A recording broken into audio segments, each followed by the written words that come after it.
really should have made dedicated intro cards for this, but we didn't. And that's everybody's problem now. Hey, everybody.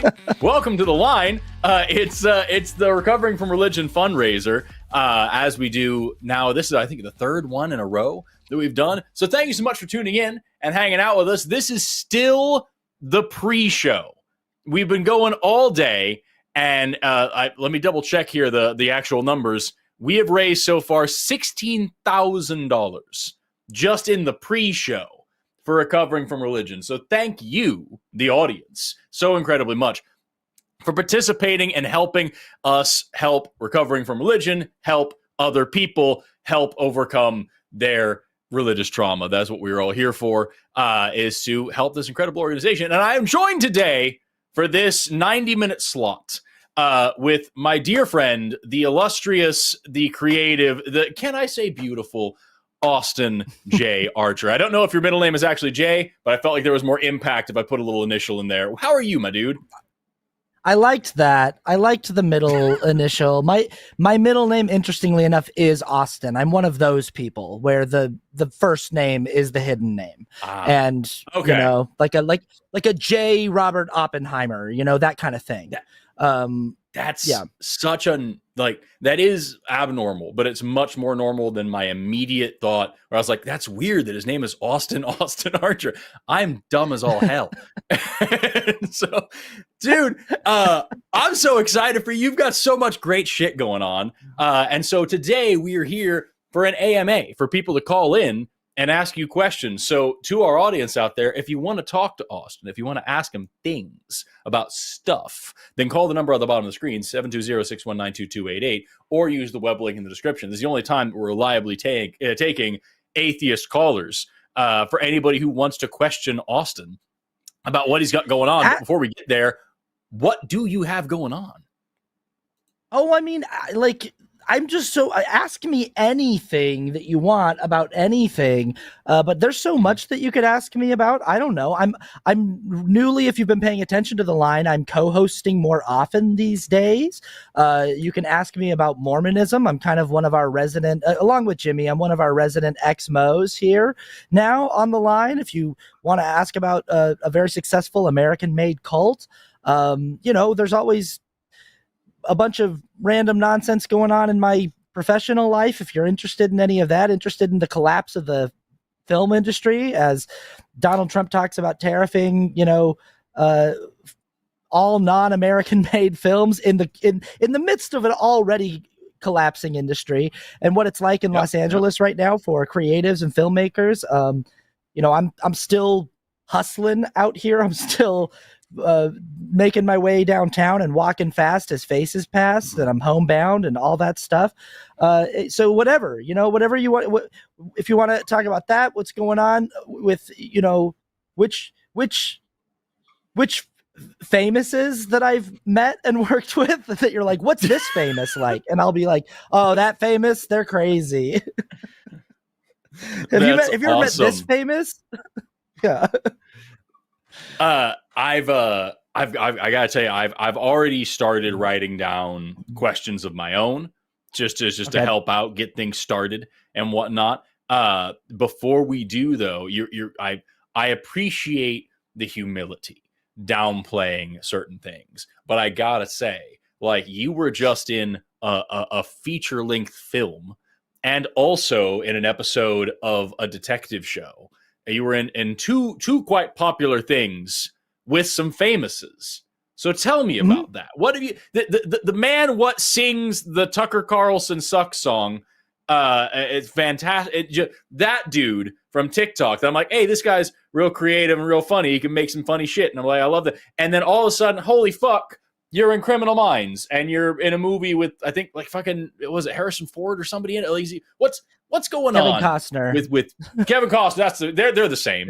What's going on with Austin Archer right now? Like, how the fuck and what the fuck and tell me more of the fuck. Try to think about Kevin Costner playing either Indiana Jones or Han Solo, because I think there's a world where that could have happened, but it's a very different thing. When you think about the interchangeability. I'd watch that. Yeah.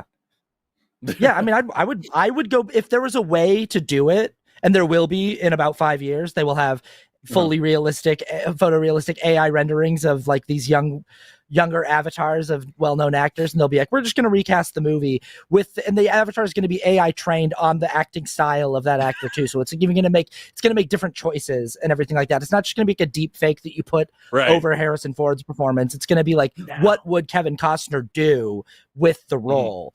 And it would be a different thing. But we have Indiana Jones starring Kevin Costner playing Daniel Day-Lewis, playing Harrison Ford, playing Indiana Jones. Hell yeah.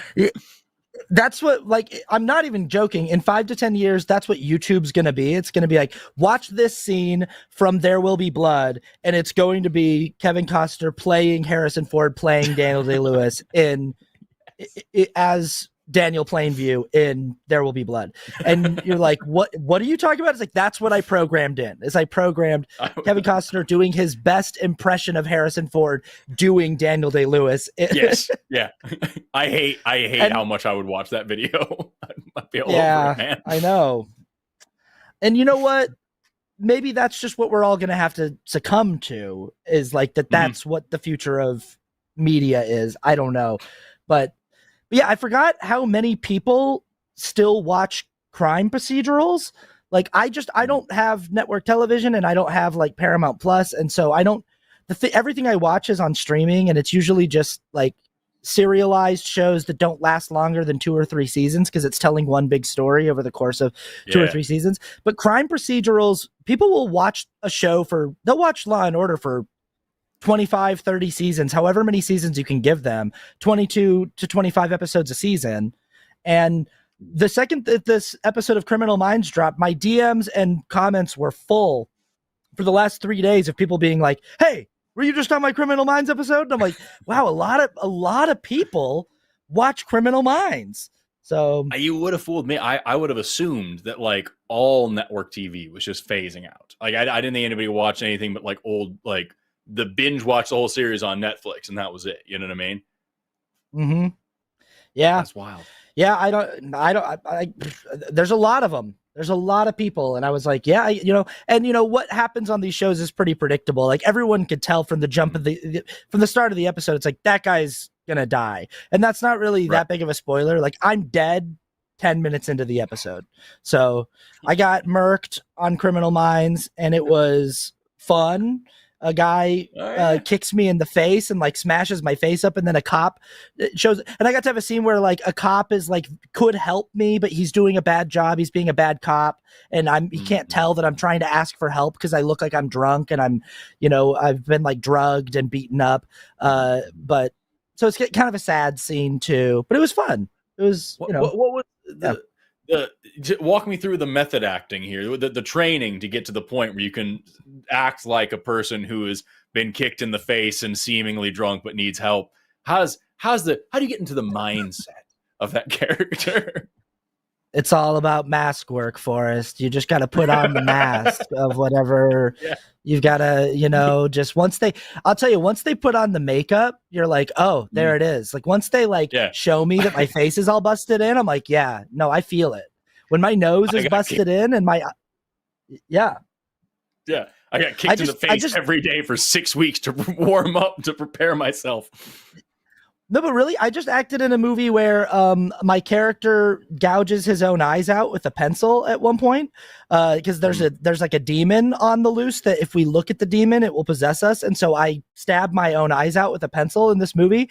And when we did the makeup for that, when they did the makeup where my eyes are gone and I have a face that's just covered in blood, that really helped me get into the space of being like, because it was, first of all, it was like 30 minutes in the makeup chair of like not moving my face and feeling kind of claustrophobic. But then, you're really like immersed in like my face was completely, and my mouth was full of blood. And so it's like, yeah, you kind of get a little bit caught up in the make-believe pretendness of it all. People are asking what movie that was. Like, what okay. Where can we see that? Oh geez, it's got to get sold first. It's a movie called Rabisu, and they're trying to sell it right now. So this is what happens to a lot of indie movies is people will make a movie out that does not have a distributor attached to it. So distributors like who gets the movie into theaters or who gets the movie onto a streamer, something like that. It's the company, the production company that releases the film to the public. And sometimes indie films never do get a distributor. I've done a handful of indie movies that after we shot them, it took 4 or 5 years for them to finally be distributed to the public. And so sometimes it's just like this movie might just exist on someone's hard drive for a long time. And but they've been talking to potential buyers, and it could land on a stream or something. It could get picked up by Shudder or something, and be available to watch at home sometime soon. I want to watch it. That sounds tight. I want to check it out. Yeah. Guys, I've been watching you on I'm watching. By the way, just to remind everybody, this is an AMA for everybody. Call in 720-619-2288 or use web link in the description to call in and ask Austin questions. We have one person in the chat or in the calling queue who's asking me a question. That's not what we're here for. But you're more interesting than me. I'm not. How many movies have I been in, Austin? How many episodes of Criminal Minds have I been in? Is it less than one? Fucking no, I'm not. Doing dumb things. They don't give a shit about that. They don't care about that. They don't know me. They don't know us. They don't know what we have together. I do want to ask, okay. So I have had your song about being a misogynist, incel, and bald stuck in my head for a minute. Yeah. And seeing that one more than most things, I was just wanting to know about your process of making a video. While apparently we had to wait for people to get the second warning because now we have 2 people calling in the screening room wanting to talk. So quickly, while we're waiting, what is that like to make it? Because I know what it's like to make a video for me, and it's dumb as all hell. But you have to do so much more mixing and mastering and sound production. Is there anything special about that you would want to share with us plebeians who don't know how to? What I would like to share is that there's a reason why I don't make those videos anymore. I used to as my bread and butter on social media, make these parody songs, and I did 70 of them, and I got burn out on them because they're very high effort videos. It takes a lot to A, write a song, but then B, write a song that's fun and catchy and that I think is also funny, and then C, produce the song, get it to where it's sounding like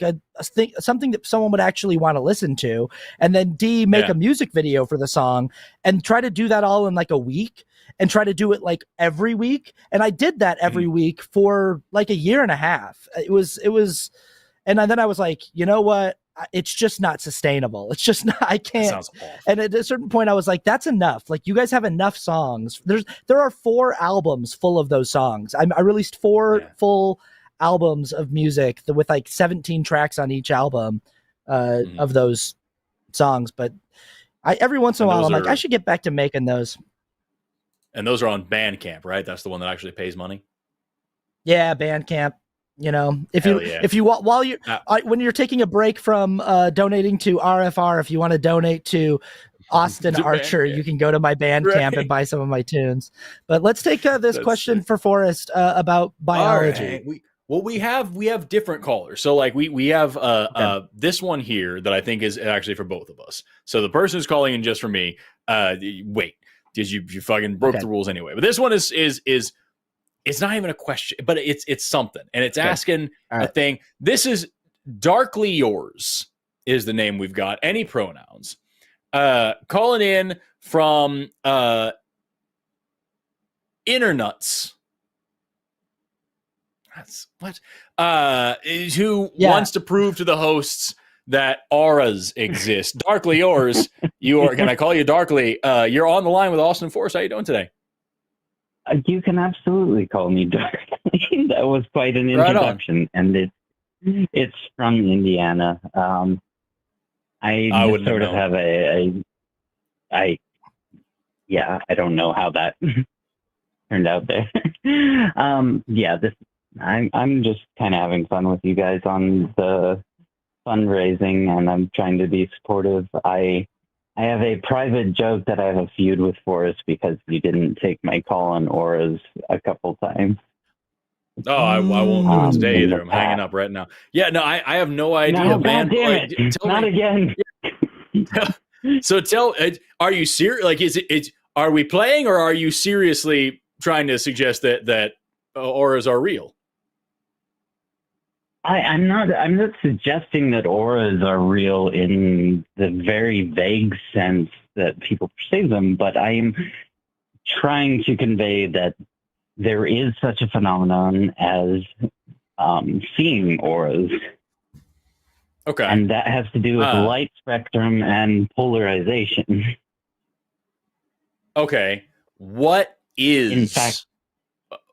What, I guess, Austin, you start us off, because I already have questions. But you can... No, I like the question you were asking. Were you going to ask what is an aura? Yeah, what is that actually made of? How? Because you're saying we can see them. What the hell are they in the first place?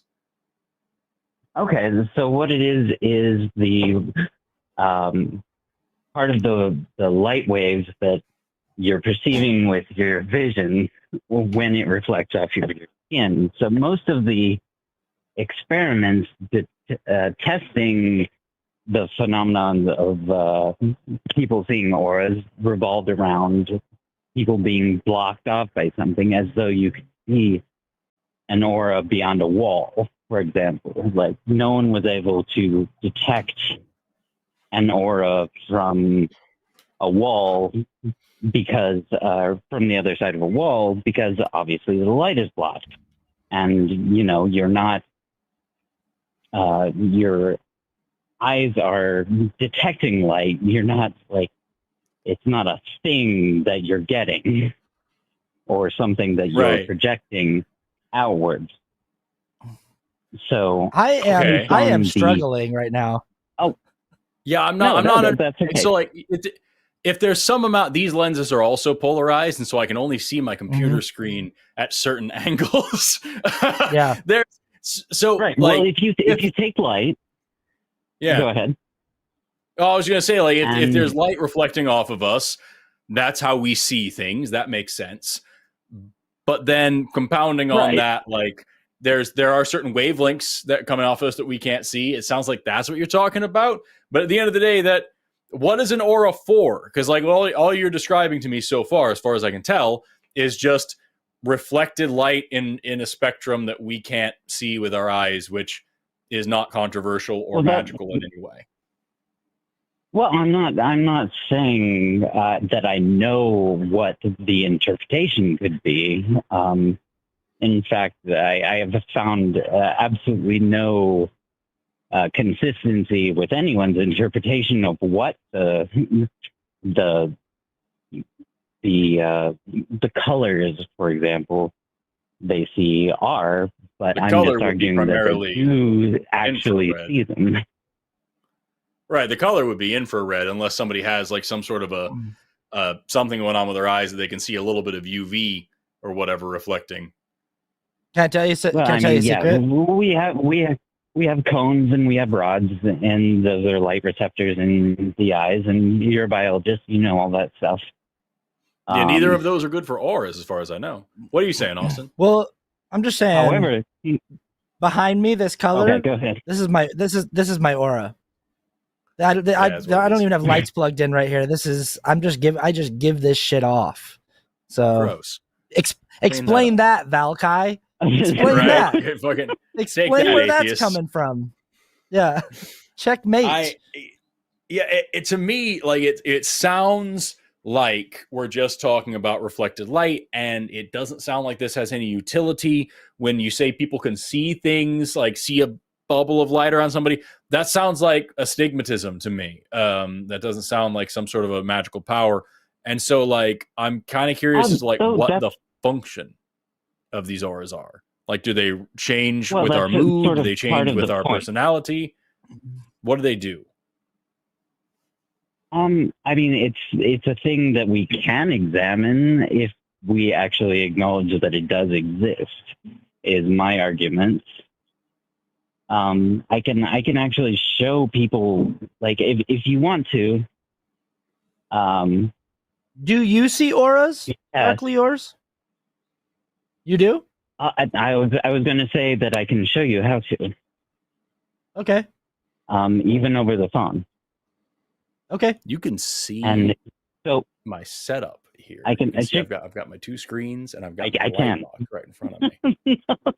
Okay, I'm ready. I'm ready. You're gonna explain to us over the phone how to see auras. I'm excited. Let's do it. Glasses no. So if you hold your hand up, or presumably any part of your body, I would suppose, and you look, don't look directly at your arm or your hand. Look directly past it. You'll notice there's a slight distortion of color above it, and so this will vary quite a bit depending on a person's genetics. Just like a dog can't see colors, or a mantis shrimp can see a bajillion colors. Wait, so are you just talking about like? So are you just talking about reflected light in the vision spectrum? If I look past my hand, I see my hand, but I also see 2 of them, and they're a little overlapping, and I just see like what I would expect from my visual field not really working. There's a blind spot in there that I'm not accounting for. There's a little bit of haze around my hand because I'm not processing the hand properly.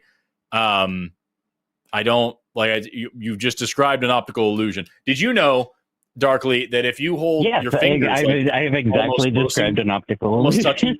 Yeah, if you hold your fingers like this and look past them, there's a little finger sausage floating in the air. You can see a little sausage finger floating there. Is that also magic, or is that just our eyes being stupid? Well, that's a finger aura. Finger aura, but yeah, the finger aura. But my only argument is that it is something that people see in varying degrees. Is there a reason why? Yeah.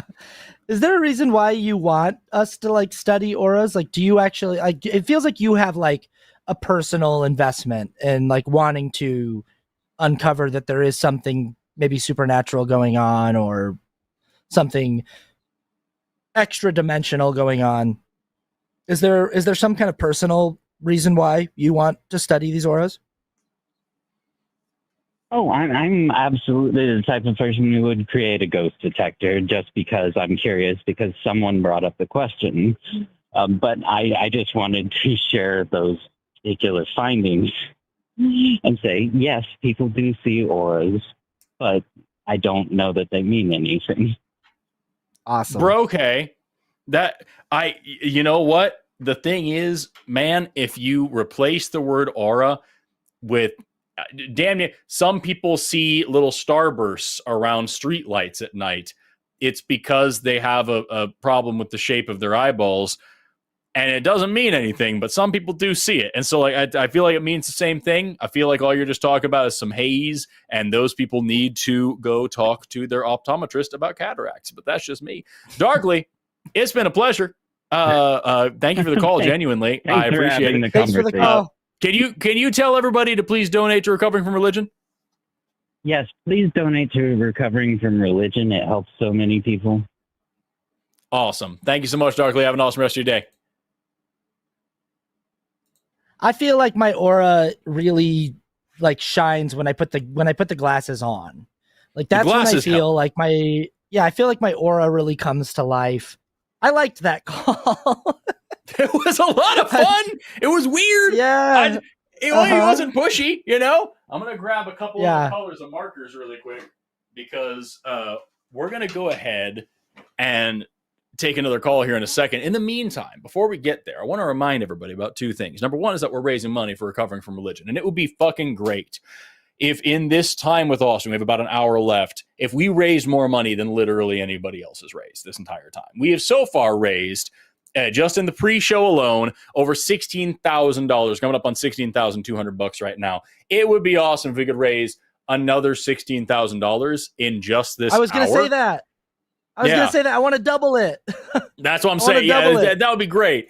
And then, when the main show happens later, we've got the Golden Mike show later tonight, and then we've got the actual main fundraiser tomorrow. We could just be like that much closer. We'd only be, I think, $20,000 away from our goal if we did that, because our goal is $60,000. So we would be about halfway to our goal if we could just double the amount that we've raised at this very moment. The second thing that I'll remind everybody is that this is a call-in show for you to ask questions, specifically, importantly, of Austin Archer.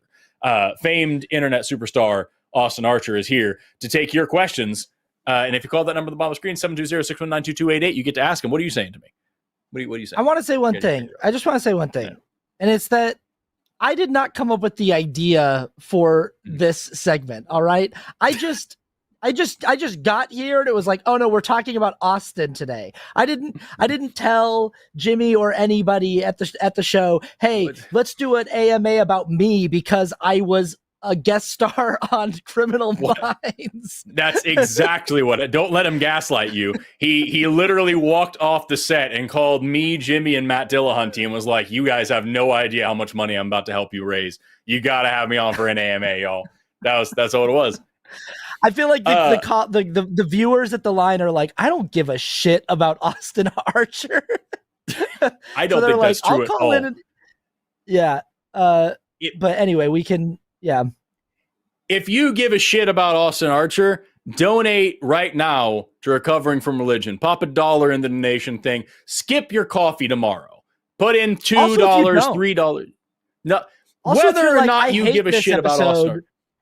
If you give a shit about Austin Archer, donate $1. If you don't give a shit about Austin Archer, donate $2.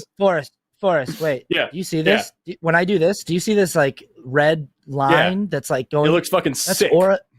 That's aura as shit. Look at this. But it's reflecting onto my forehead. You see that? My finger's going through the aura. Do you see that shit? That's aura in the way that the youths say aura. It's like it's just fucking radical. No, can you see like the light glare though? Like the glare? Yeah. The radiating. That's the aura of that specifical eyeball. Specifical. Yeah. What the that's fuck my aura, big dog. My left eyeball is my aura eyeball. Hell yeah. Aura ball. Let's crank through because I've got one call for you and I've got one call for both of us and I've got one call for me. So let me crank through this person really quick. We got the person who wanted to know a cool biology fact from me. Everick, you're on the line with Forrest and Austin. How are you doing today? I'm doing good. Right on. I'm not going to tell you the coolest fact that I know, but I'm going to tell you a cool fact really quick because we were talking about eyes, right? So here I've got, here's your looking, if I were to slice your dome across this away, what we would call a coronal, no, that's a coronal section, but just this transverse section, just slice off the top of your head and look down at your eyeballs. We'd have an eyeball here, we'd have an eyeball here, and they would cross these optic nerves, cross like this, like that. So your optic nerve comes out of one eye, comes out of the other eye. They cross right here at what's called the optic chiasm, and then they go back to the occipital lobe back here in the back of your brain. And what's really cool about that is that you have different visual fields. So you've got a right and a left visual field in each eye. So here's this eye here, and this is, you're looking down at the top, so this is your left eye here, and this is your left visual field. So left visual field of your right eye is over there. And this left visual field comes in here and crosses. And over here, it comes in and desiccates and crosses across the chiasm. What? So it goes to the right side of your brain. And the same thing happens with the right side. If you look here, I've got the right visual field on this eye here and the right visual field on this side here. And here it is, same thing. On this side, it's going to come down here and branch off. And on this side, it's going to desiccate across the optic chiasm and go to that side of the brain. And that means if you destroy your optic nerve, if you get a lesion or a cut or something like that, depending on where it is, you get totally different effects. So back here is where all of the left information is, and back here is where just your right eye information. So if I cut the optic nerve right there, then you're not seeing anything at all out of your right eye. This is everything from your nose right is black. But if I cut it back here, then it's all of the left information from both eyes, which means just the left side of everything is gone. And that's different than severing the left eyeball, which would have both visual fields on the left half of your face. It would be the left half of both eyes that aren't seeing anything, and that's fucking wild. Does that do anything for you, Everett? Is that worth the wait? That, absolutely, yeah. But the whole left-right hemisphere brain thing is absolutely crazy. You have people who like lose the entire concept of one direction and stuff. It can get pretty wild. It is absolutely wild. Can you please tell everybody to donate to Recovering from Religion for us?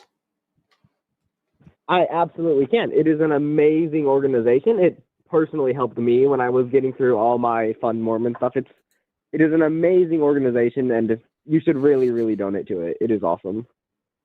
I appreciate it. Everett, you're awesome. Thank you so much for waiting. Yeah. Bye. She was nice. Eric. Yeah, that was great call. And also, I feel like people, that's what they want on the line. When we're not, taking theists to task or taking conservatives to task, they just want Forrest to give them a fun visual lesson about biology. Because I sat there and went, I would watch that for an hour and a half, and I would donate personally $16,000 if you just did that for. Yeah. I think it's worth it. I think that deserves 16 grand. Yeah. If I had 16 grand to give. But if you have $16,000, donate it right now to Recovering from Religion using the link on this show, please. Yeah. Please do. They actually don't pay us actors very well at all, is the thing. That's the funny thing, is that we're most people in show business are poor. Yeah. That's what I'm hearing. That's why I do this. That's why I'm at the line where I make no money either. Hey, if you donate now, Austin Archer will still receive none of it. So smash that donate button. I will still get none of the money. Right? Smash that donate button to keep Austin Archer poor and help people recover from religion. I'm trying to recover. Why can't I take it? I'm trying to recover from religion. I'm traumatized. The man has the trauma and the skills. How much money do they need? How much money? They need all the trauma money. I can't have just a measly 20 grand. I can't just take 20 grand off the top. I can't just skim a little bit. I don't know, man. We got somebody donated $1, somebody donated $1 here, somebody donated $50, then there's another $50, there's $5, there's $1, there's another 50, there's another 20, there's another 10, there's another 5. Oh, but that one's Canadian, so it doesn't really count. There's another 5, and there's another 2. Y'all, we're making it happen. We're gonna beat the other people. We're gonna raise more money in this 90 minutes than any of the other hosts, all of them combined. We're going to win. The goal here is for Austin and I to win charity. And so I need you to help. If you're watching this and you were thinking about going out to eat tonight, maybe go to a cheaper restaurant and throw $20 in the pot here to help Recovering from Religion. Maybe, skip your coffee tomorrow morning and throw $2 in here. Maybe you can, skimp a little bit on your next grocery trip and put something in here. Maybe you can buy your kid just $2 instead of 50 and give it here. That's a Donald Trump reference. And you can help us. Not only will you help us raise money for Recovering from Religion, but you will also help my massive ego knowing that Austin and I were the best at charity today. Let's take a call from Sapphic Hazard, pronoun she, her, calling in from Nipple Vines. What?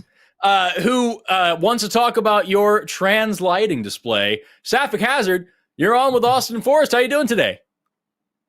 Nipple Vines is ironic because we don't have anything green here that wasn't imported. I do have I have a cousin who lives in Nipple Vines, and so I have some people out there. Yeah. It's a pretty cool place. I've driven through a few times. And for what it's worth, I see auras basically all the time. So if they're real, then I'm going to have a lot of questions for people. So they're definitely not real. Any synesthete, we see them everywhere. It's more to do with what's in your brain and your eye than it is to do with what's outside of it. Sapphic Hazard in here with either synesthesia or a serious astigmatism. We'll find out. Smash that subscribe button. There you go. Both. What a nightmare. Yeah. Anyway, Austin, I've always been curious about your lighting because it seems to be somewhat transcoded, but you are not, or at least not. You haven't said any as much that I have seen. I'm just curious if the trans lighting is a thing, or what. Is there meaning behind it?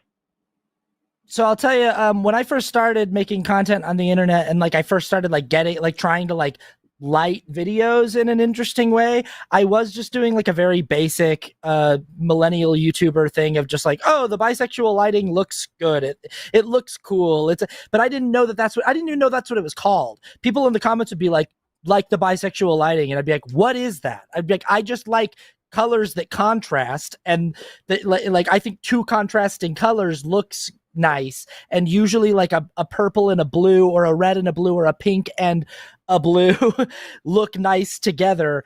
But then I found out all that stuff, and then I've got these lights that I can actually fine tune the exact hue of each light, and I started being more mindful about how I light different videos. So I do have videos now where, like, if I'm doing a video essay, a long form video, or a video for TikTok where I'm specifically doing allyship for, you know, gender diversity of the trans community, I will sometimes wear like a shirt that looks like a trans flag, and I'll have lighting that is trans coded. Or if I'm doing something like that's a little bit more, you know, let's say it's a little bit more politically motivated, I'll try to make one side more like red and the other side more royal blue. So it's like red and blue, and it's more coded that way. Sometimes I'm doing something that's a little bit more of like a neutral or interesting space. But I'll do something that's like an orange and like a you know, kind of like aqua green kind of thing, where it's like, this is just sort of a different, interesting aesthetic. But I do always think about what I'm wearing in different videos and how I'm styling my background. I host a podcast where I talk about movies, and it's called The Oneer, and I always wear a hat that has to do with whatever movie we're talking about and has like some kind of theme. I'm sure Forrest does the same thing on his in his videos. I'm sure you like will put up like a book or something behind you that has to do with whatever you're talking about, or you know, something that. If I was a good content creator, I would do that, but I fucking don't.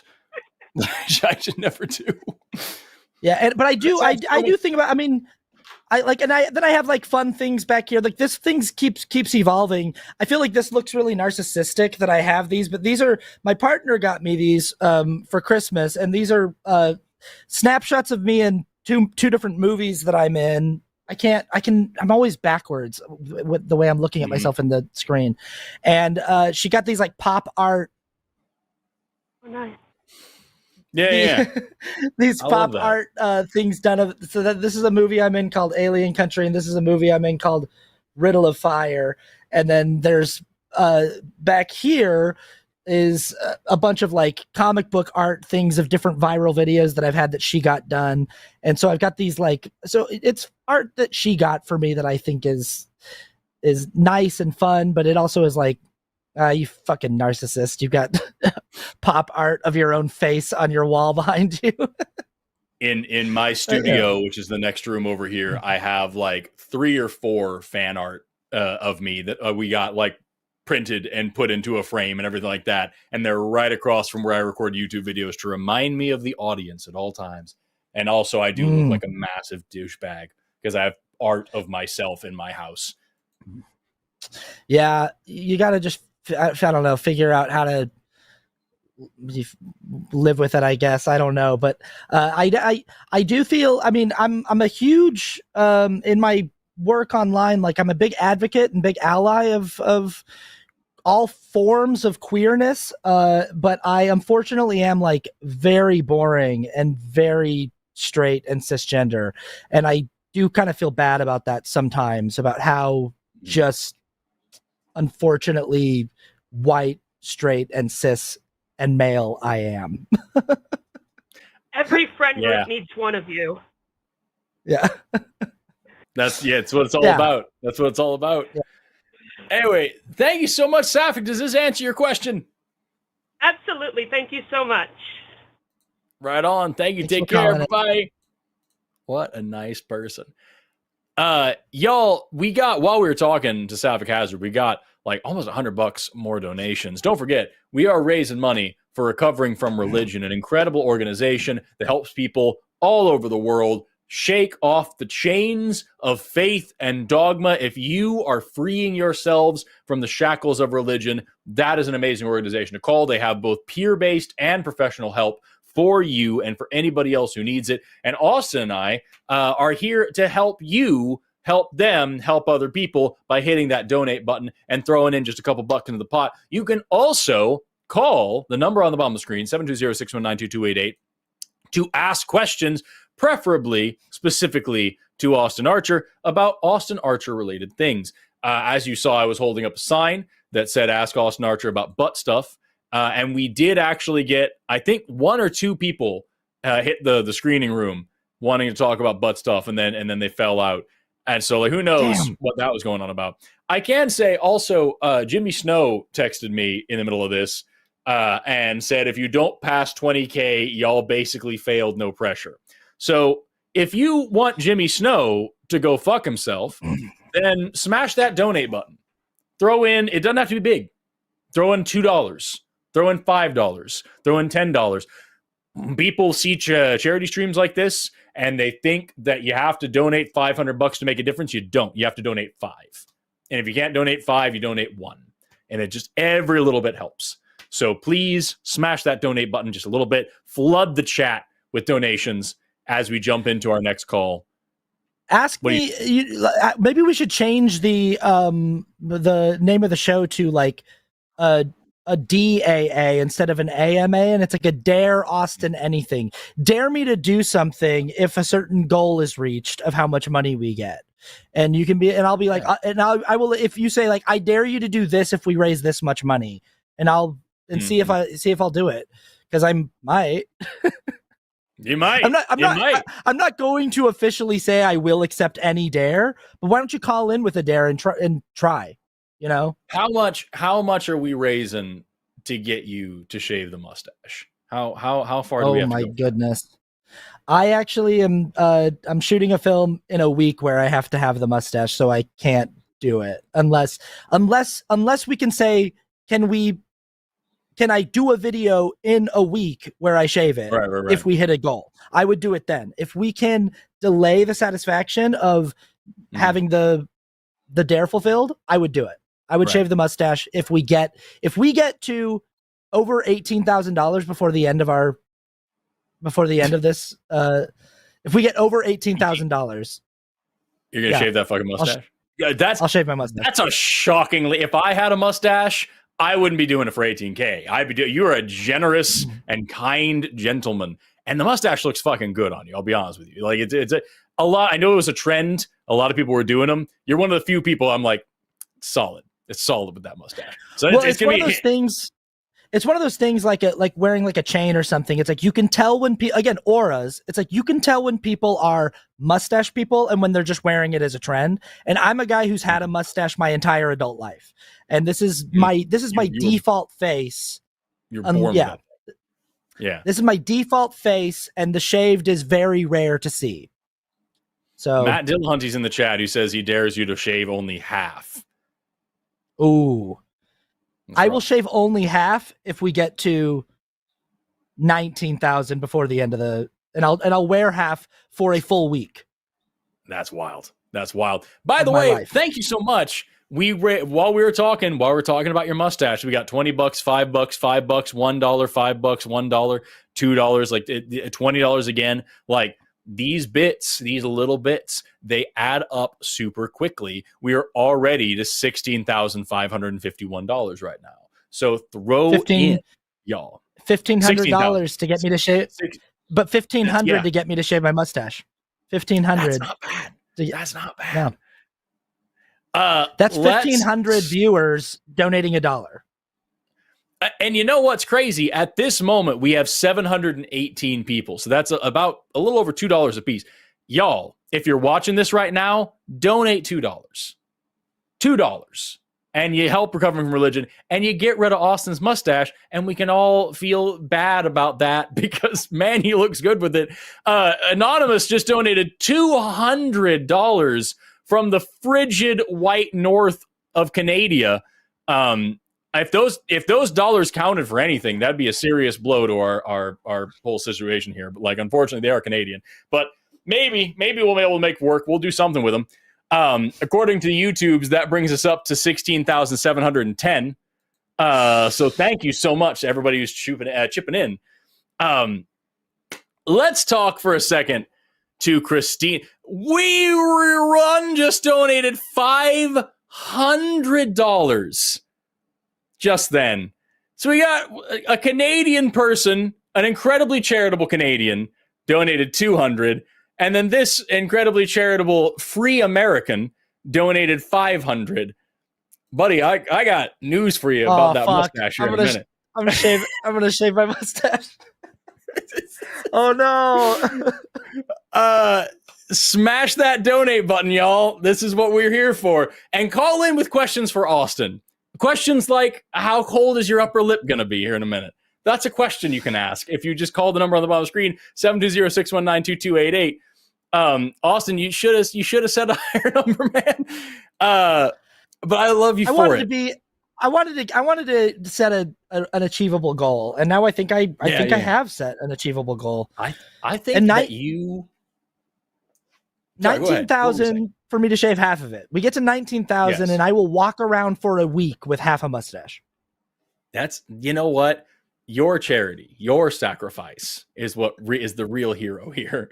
That upper lip, that's the guy pulling the big fucking, doing the heavy lifting for this organization, for this event.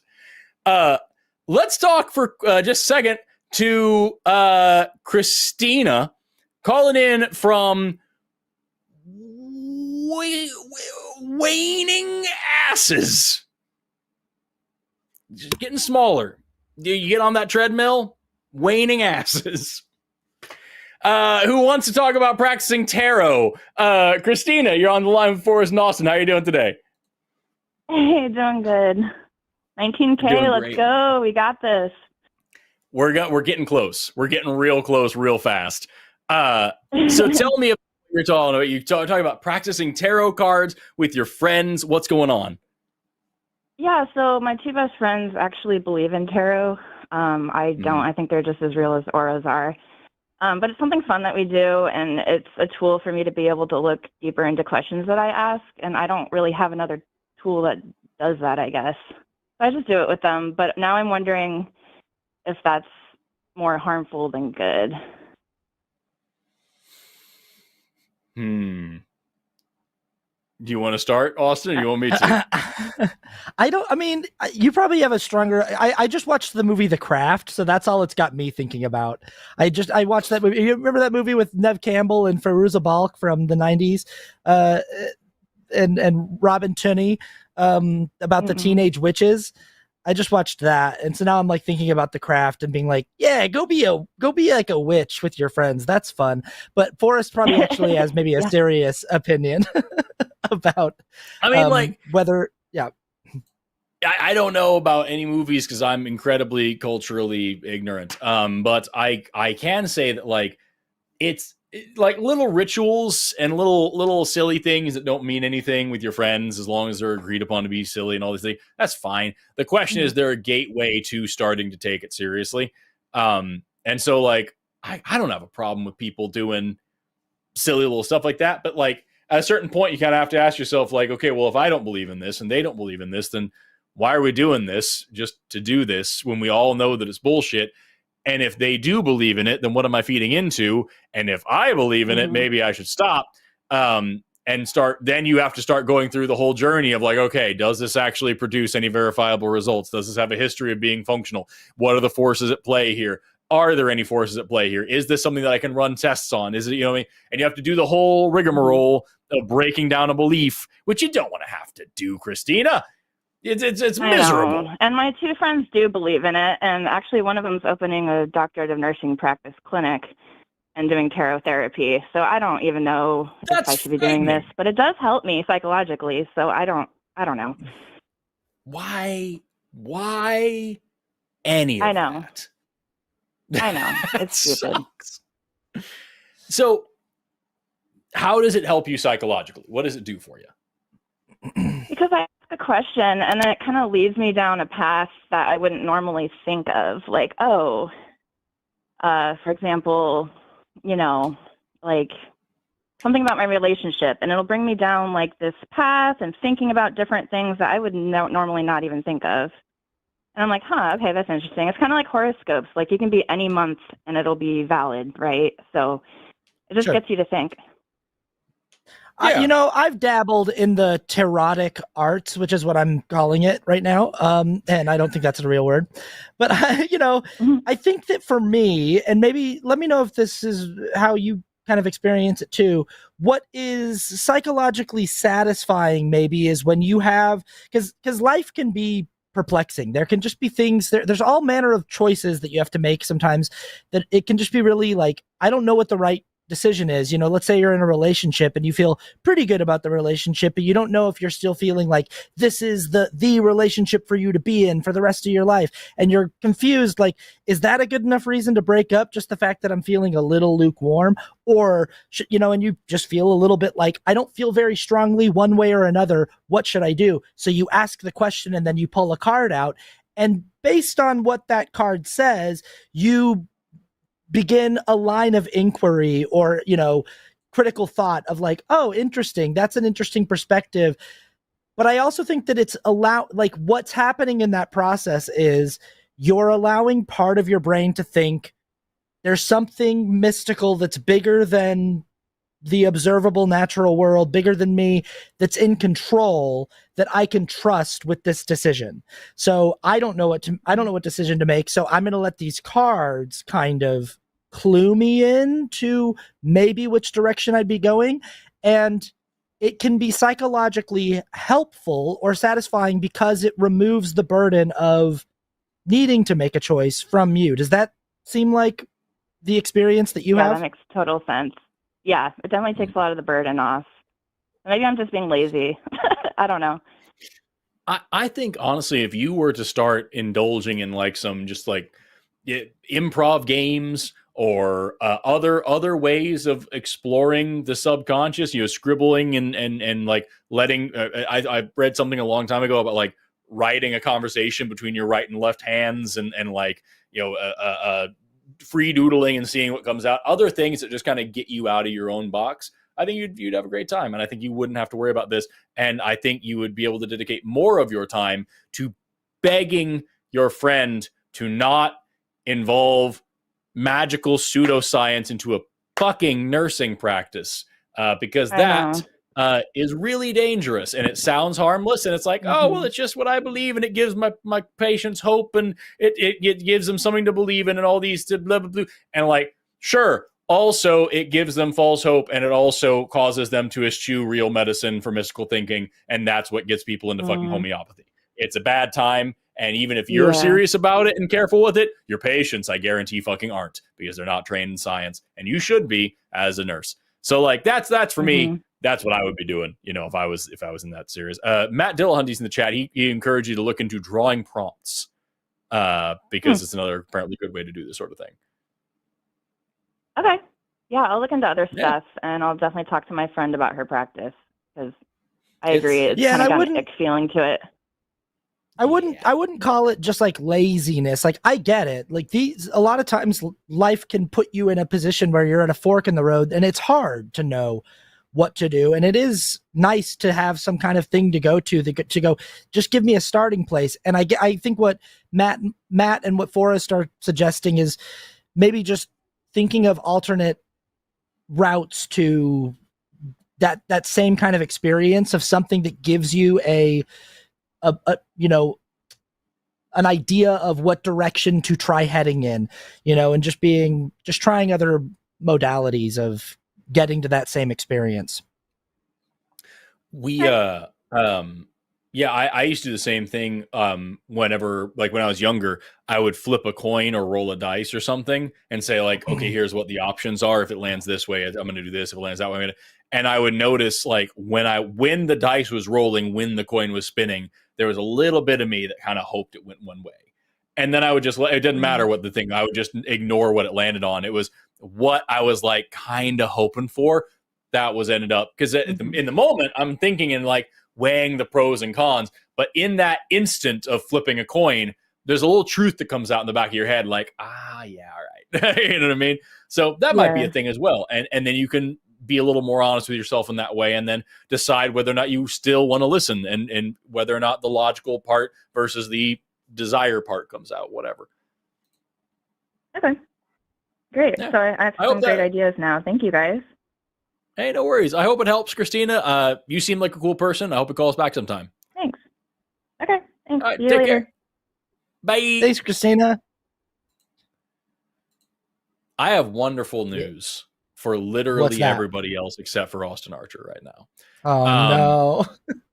The wonderful news for literally everybody else is that we are currently at $18,070 that we have raised so far for Recovery from Religion, which means we're only about $930 away from half stash.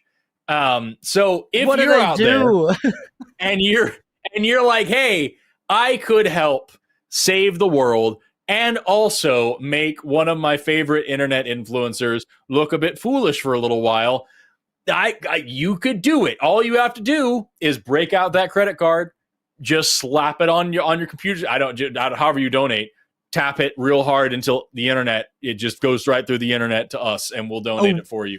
What was I? Hit that donate. A week? Why did I say a week? That's so long. That's so much of my life. Very long time.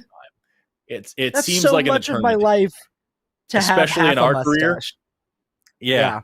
And like it make good content. You can make a video about it, explain it.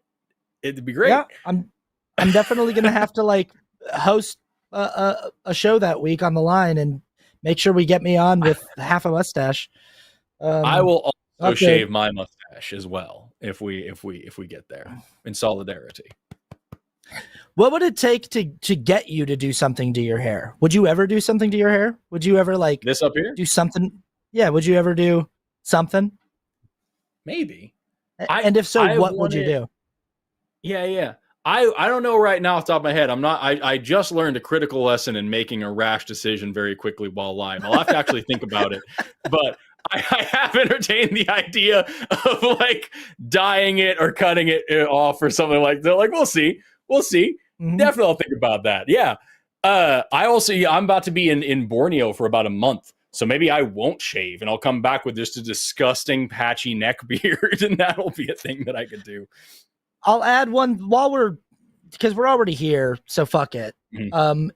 For $20,000 before I shave it and before I go half stash, I'll dye it whatever color you guys want me to dye it. So I'll dye the mustache a color first. And like you could think about like what's the most embarrassing color. So it's like is it like like blue or something like, or is it more like dye it black so that it looks like you're trying to like cover up gray hairs or something, and then people have to like everywhere you go, people have to be like it's like very obviously like poorly dyed. So awful. I will do a bad dye job for $20,000 before the half shave and before the full shave. So half shave at 19, bad dye job at 20. I'm already shaving it. It's already. Yeah. It's not nearly as much of a sacrifice, but I'm thinking about things I can actually do. I could have my wife flat iron it and like straighten my hair, and I would come in here looking like an emo kid with this over my eye and do like a whole show that way, and that would be on the internet. Like that. You know what I mean? That's an easy thing that I can do. I'm trying to think about stuff that I can actually commit to. Get us to we'll say 19.5. 19.5, and I'll have my wife straighten my hair, and I'll do a thing. Because that way it's a different goal. You know what I mean? There you go. Yeah, 19.5, and you get emo Forrest. Emo Forrest for a show. There you go. That's a thing. By the by, we are raising money for Recovering from Religion. I don't think I've said this enough today, but Recovering from Religion is an amazing organization that, fuck you, Jimmy Snow, donating $20 to that. It's an amazing organization that helps people all around the world shake off the chains of their supernatural beliefs, the stigma, the shame, the trauma, all the things that come along with religious indoctrination. They help people in both peer settings and professional settings. So donate to them, please, if you can. If you can spare $1, if you can spare $2, those are the things that really get us there. $500 donations, which I hear in the producer chat here. Someone, Janix96, donated $500 a little while ago. Holy crap, how generous. Donations like that are few and far between. Don't look at that and think it's the standard. Donate $5. Donate $10. Donate $2. Whatever you've got extra. Just a little something laying around that you're not going to miss. And I know it feels weird at first, but if you just search it a little bit, just search that wallet, search that brain, you're going to realize you could stand to lose. Just you have a little more than you need. Somebody else has a little less than they need. You can help out. Also, you can donate that call that number on the bottom of the screen, 720-619-2288, to ask Austin Archer questions about his butt, which is what the whole thing was here for. Also, I should want to point out questions about my butt. Yeah, 100% of your donation goes to Recovering from Religion, by the way. YouTube does not take a cut. So if you can't donate, share the stream. He takes a cut of his mustache if you donate a few more $100. I skim because that's my deal on the side with is like I'm only here if I get to skim. Okay. Yeah. And I'm getting rich. So make me rich. And I'm just kidding. I don't take any of the money. Dear God, he needs it, please. I'm just kidding. I love that's a joke. A comment that we just got from Inane Glory: bisexual lighting mustache. Do purple and pink on the mustache. You know what I mean? Okay. Half and halfsies. It'd be tight. Okay. Yeah. Let's talk for a second to Tamberlane, pronouns he, him, calling in from Crater Anus, who wants to talk about people using ChatGPT to make decisions. Tamberlane, you're on the line with Forrest and Austin. How you doing today? Hey, good. How about you guys? I'm doing really, really well. Oh, by the way, I want to remind everybody, at 100K, Jimmy is going to shave his entire face, and at 150K, he will change the awful new logo of the line. So if you are sick of the new logo, which is just me and Promise talking to each other, then you can change it to something else. If you go to $150,000, he's going to hire an actual graphic designer and not just have a picture of me and Promise. And that'll be pretty tight. Tamberlane, tell me about what you're calling about. Yeah, sure. So yeah, you guys just chatted with a caller about the tarot cards, and I think one thing that was mentioned was helping it kind of take away or remove the burden of agency on like making the your own decisions and allowing horoscopes and tarot cards to kind of help you in that progress. I had an interesting issue that I've been running into recently, and I wanted to get your insight on it. So essentially, to give you some foundation, I have a roommate and a couple of friends who, at my university, I perceive as have stopped engaging in wanting to make their own decisions. And instead what they do is they ask ChatGPT what to do. And this could be something like trying to figure out how to resolve a conflict with roommates, asking about depression, complaining about what they need to, complaining about their boss to ChatGPT to figure out a resolution on how they should fix that. And so, yeah, wanted to get your insight. I have some other thoughts on it, but yeah. And this is a thing that's like really actively happening, that people are, you know actively. These people, and they're consciously saying, what I want to do with my life is no longer make decisions. I'm just going to ask this AI generative chatbot what I should do. Correct, yes, more or less. Get better friends. Yeah. I mean, agreed. Yeah, I mean, like full disclosure, it's like not, these wouldn't necessarily be like friends, right? I mean, a roommate, I just live with them, but like other people that I've perceived or seen, like, or just random students that I'm like observing, and I'm like, I've kind of noticed that like a lot of people I've engaged with, and when I say a lot, I mean like maybe like 4 or 5 people that I've interacted with over the course of the last year. So it's, I guess, not that many in the grand scheme of things, but it's like I just was curious because I've started seeing this problem. I was wondering, like, from your guys' end, like, is this something you guys have observed at all? And I have a general idea on what the cost of this kind of behavior is, but I'm curious what you guys think as well. This is the first that I'm hearing of it, but I'm not surprised by it. We do live in an increasingly kind of baffling world, and the AI advent of it all is definitely a big part of it. And so I'm not surprised that there would be people who would just say, why would I bother with the difficult task of having to do things or figure things out if I could just have this sort of computer brain decide for me? And it seems to do a pretty good job, seems to do a pretty, a good enough job that I haven't noticed any major problems so far. And it is interesting the way that relates to, kind of belief and faith, and the call we were having earlier about tarot cards and stuff like that. It is similar to this thing of like just abdicating my responsibility to decide on a day-to-day basis to something else, to just, I know people who are part of faith structures who it's like their entire life they just kind of go, I don't really need to figure things out because I'm part of an organization that's already figured it out for me. They tell me what to do and I do it. And it works well enough for a lot of people. It works well enough that people don't see any reason why they should stop it. But you do run into problems all the time when it comes into like, people, when the organization asks you to do something bad or tells you to do something that's harmful to yourself and others, to your relationships, and you don't have a framework for knowing how to question the directive of the organization because you've already abdicated all of your decision-making capabilities and your critical thinking skills to the organization. So there's no structure in place psychologically for you to determine on your own whether or not you're going to go along with that. You just do it instinctively.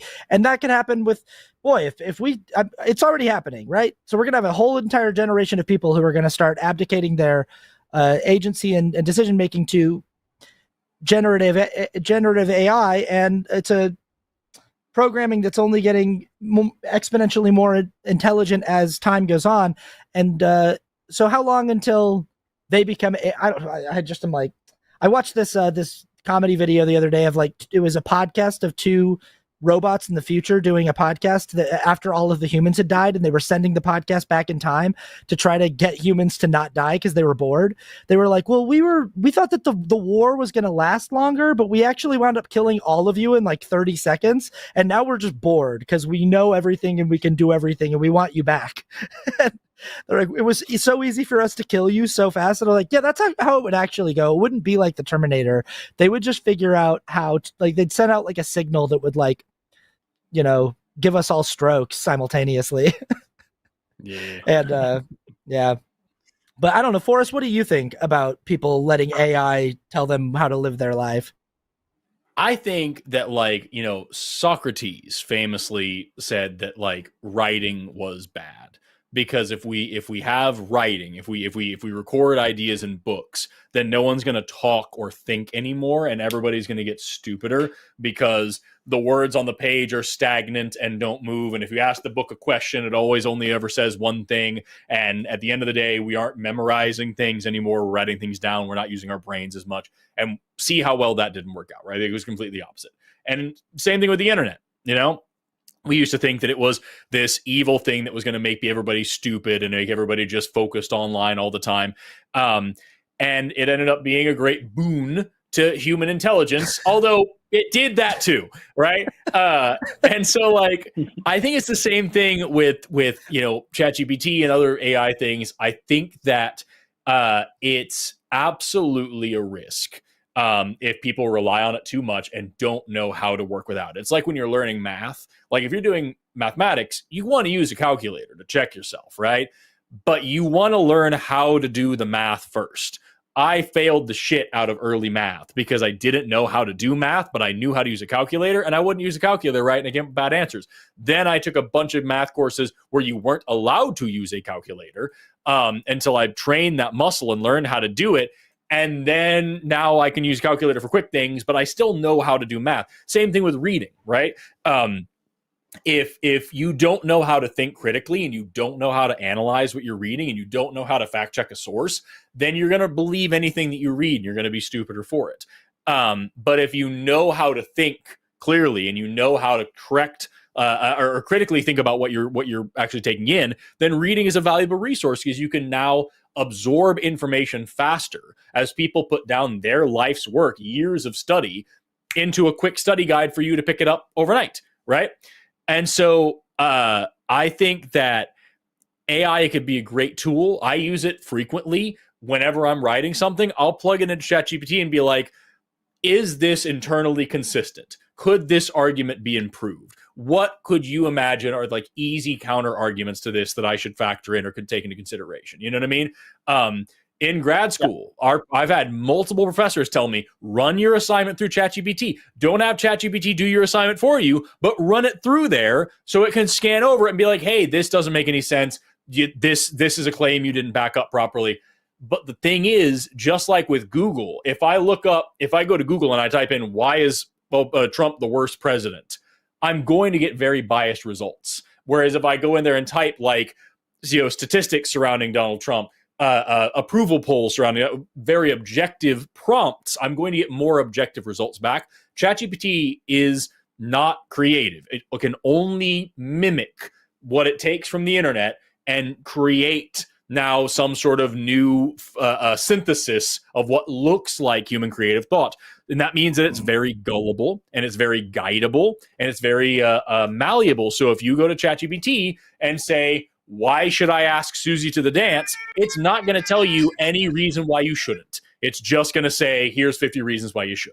But if you come in there and ask, what are the pros and cons about asking Susie to the dance? What are other options for me? Whatever.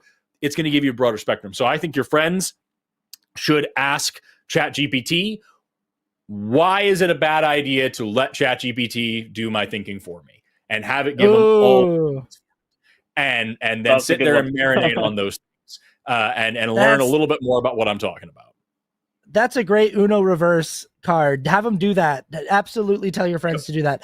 By the way, speaking of just a fun thing that I found on the internet recently is that, you know how when you talking about Google made me think of this. You know how now we have the AI overview, and anytime you Google something, it gives you the AI overview of what you're asking for.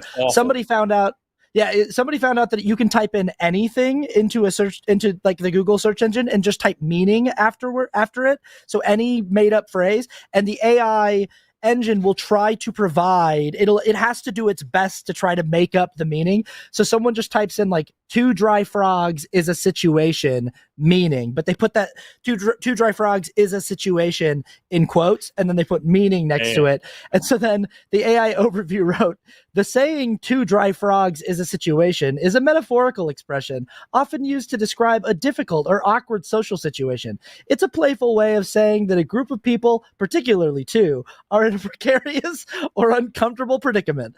And you can do this with anything. There's one that says not every insect has a mortgage, and it's like, this is a humorous way of stating that not everything is as simple or complex as it may seem. It implies that it's like, it just has to do its best to try to pretend like what you're asking it is a thing. That's fantastic. Hey, I hope that helps, Tamberlane. Could you please quickly, before we move on, could you just let everybody know to donate to Recovering from Religion? Yeah, absolutely. You guys definitely should donate to Recovering from Religion. Great cause. And yeah, thank you so much, Forrest and Austin. I appreciate the call. All right, take care. Bye-bye. All right, Tamberlane. Tamberlane was calling in from Charitable Atheists. Which is good because Tamerlane was a theist, so it was.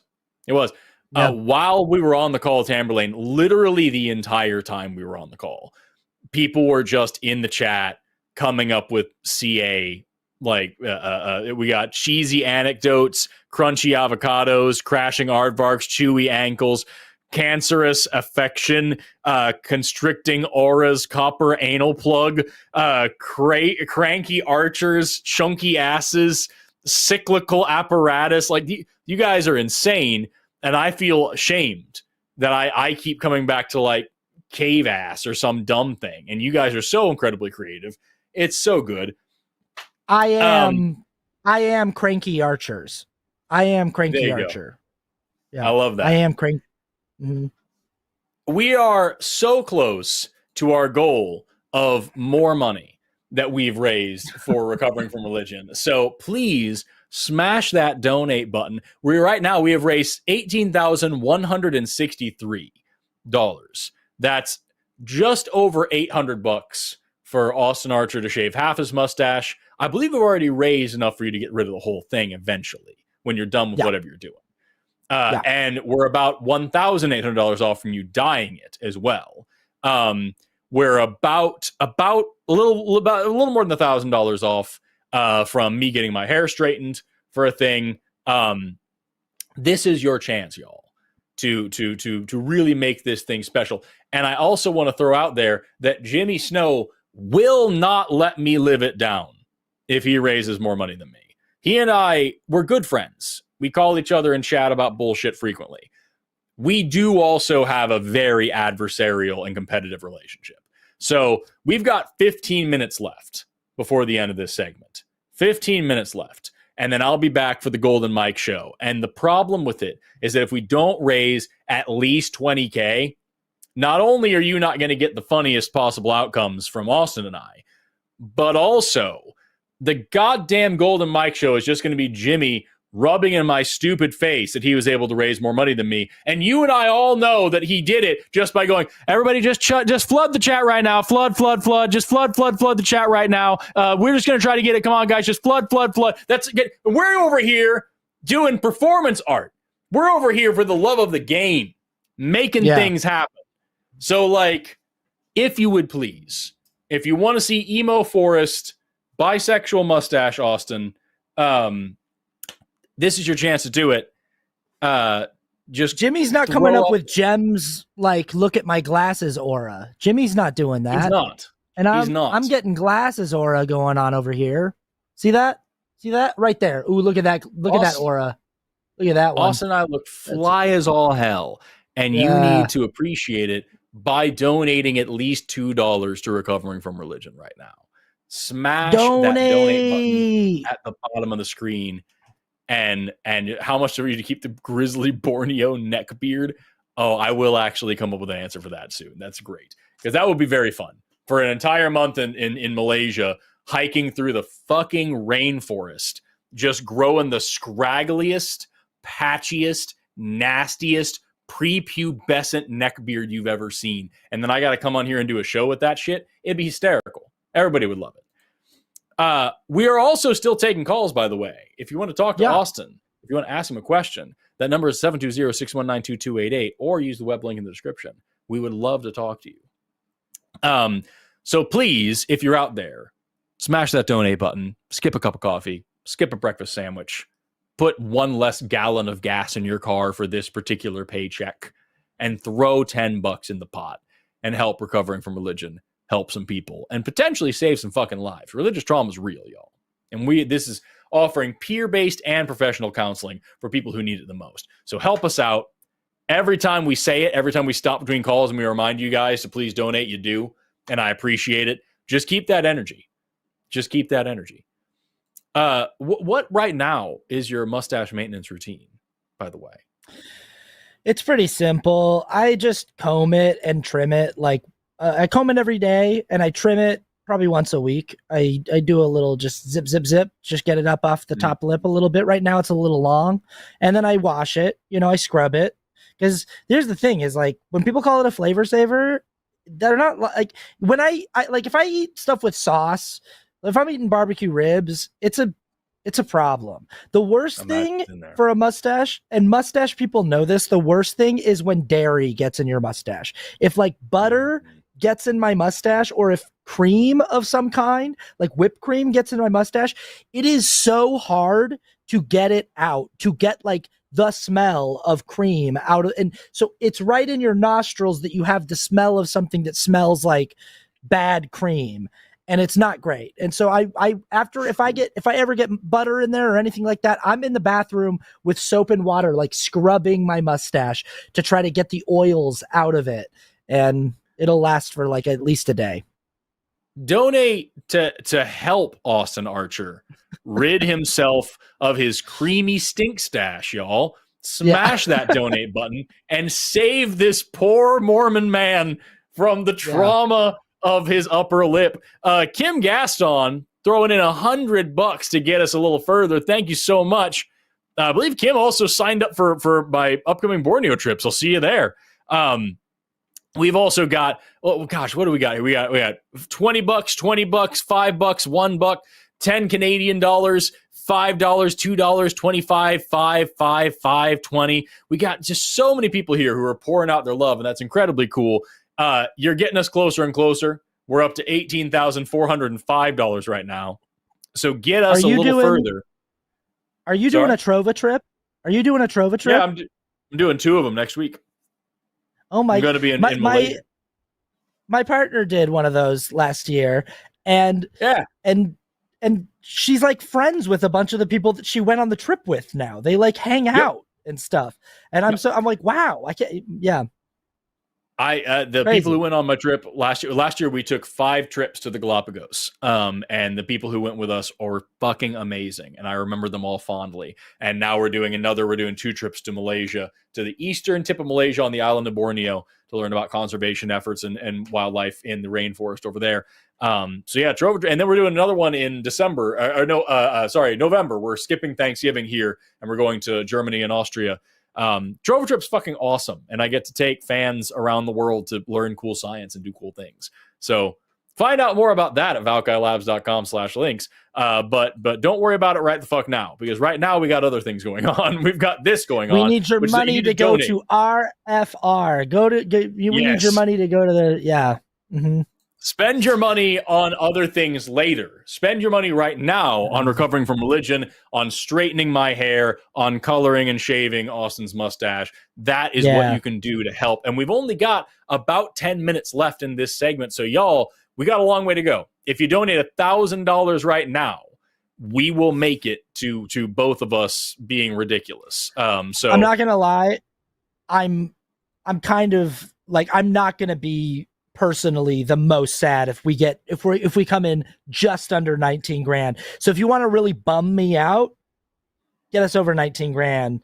And then I'll be like, okay, that means I have to live for a week with half a mustache. I don't know why I painted myself into that corner, but I did.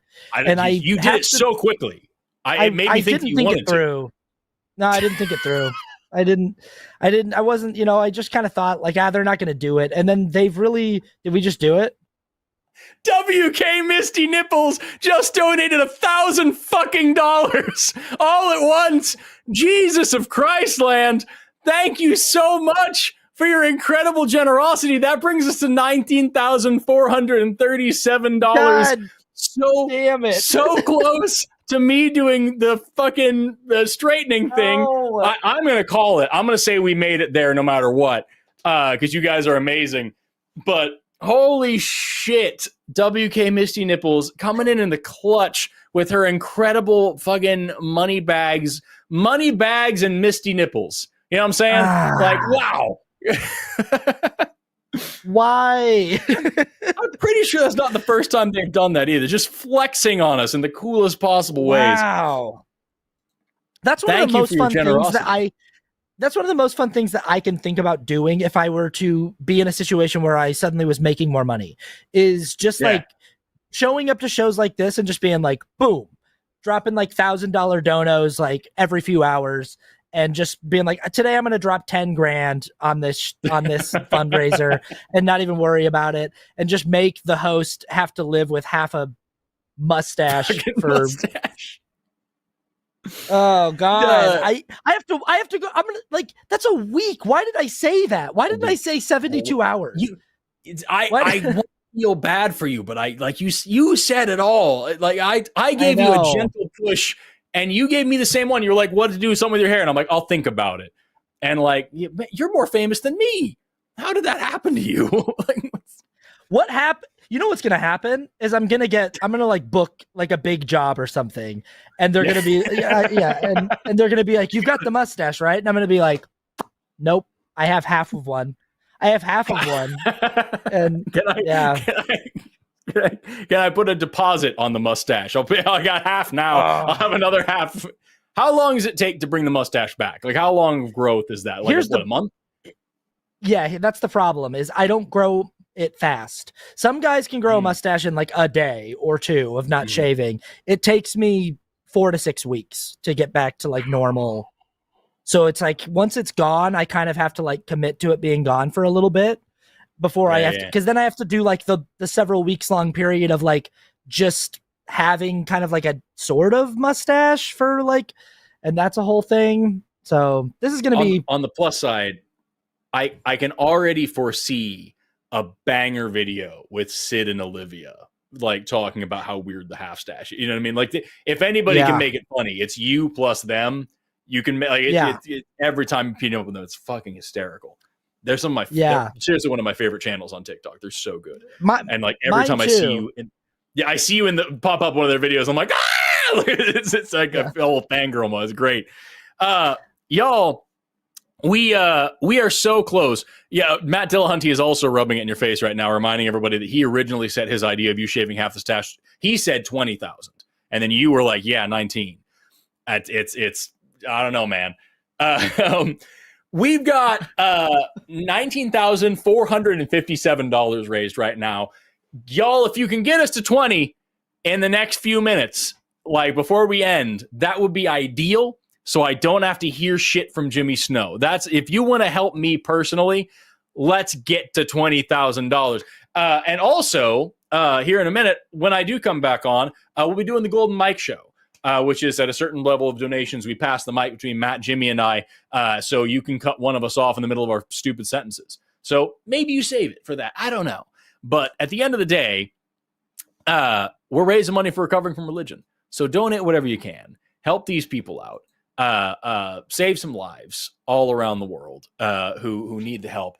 I'm going to do this thing really quick. I'm not going to lie. I'm going to be completely honest. I'm not feeling great right now. Like, I'm glad that you guys donated money, but like, I don't feel great coming to the end of this segment. I feel like I put myself in a really bad situation, and I'm glad that you guys donated money, but I'm ending this segment feeling like, man.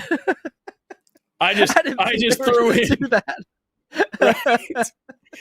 I just threw in $20 as well because that got us up over the 500. So you'll get Emo Forrest as well. And not even close to as big of a hit as you're taking, but at least I don't feel like I've done nothing to help. You know what I mean? That's let me tell you, standing against that kind of greatness, it's hard.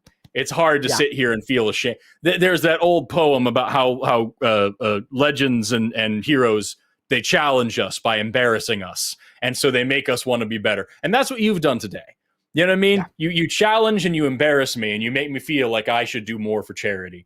And I appreciate that. AR. I'm just a really charitable guy, you know? Yeah. We've got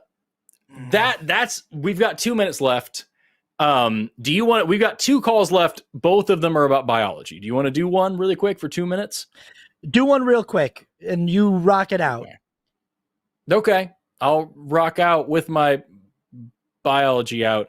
Let's talk to Onyx, who's been waiting for damn near an hour. Pronouns he or they, calling in from Giggling Athletes, who has a question about the science of sex determination. Onyx, I'll do my best to answer. What's going on? Hey, so I'm in high school right now, and I'm doing an honors biology project on this topic. And when I was looking through the literature, I couldn't quite understand the difference between isogamous and hermaphroditic. Okay. If that makes any sense? Yeah, no, it totally does. So isogamous means that in the species, there's only one size of gamete. So you think about that word. Iso means like balanced, basically. Like isopropyl alcohol has 3 carbons with the alcohol in the very center. So it's like a balance thing. You can think about that as a mnemonic device. And then you have the word gammus for gamete in there. Hermaphroditic species generally have different size gametes, but each individual produces both. And so they can sometimes self-fertilize, or they can, fertilize each other. So like, for example, slugs, are hermaphroditic. They produce both sperm and eggs. So do like cestodes, tapeworms produce both sperm and eggs. And so they can either self-fertilize, or they can fertilize each other, or whatever like that, as opposed to an isogamous species, which is like a lot of like little tiny microorganisms that everybody only produces one size, but you still have mating types. So you still have what could be analogized as sexes. They're not really sexes, but you can kind of call them like one's giving and receiving gametes. So they're sort of analogous to males and females, but they don't have like a big gamete and a small gamete. They're all the same size. Okay, thank you. No worries. I hope this helps. Onyx, can you please tell everybody to donate to Recovering from Religion for me?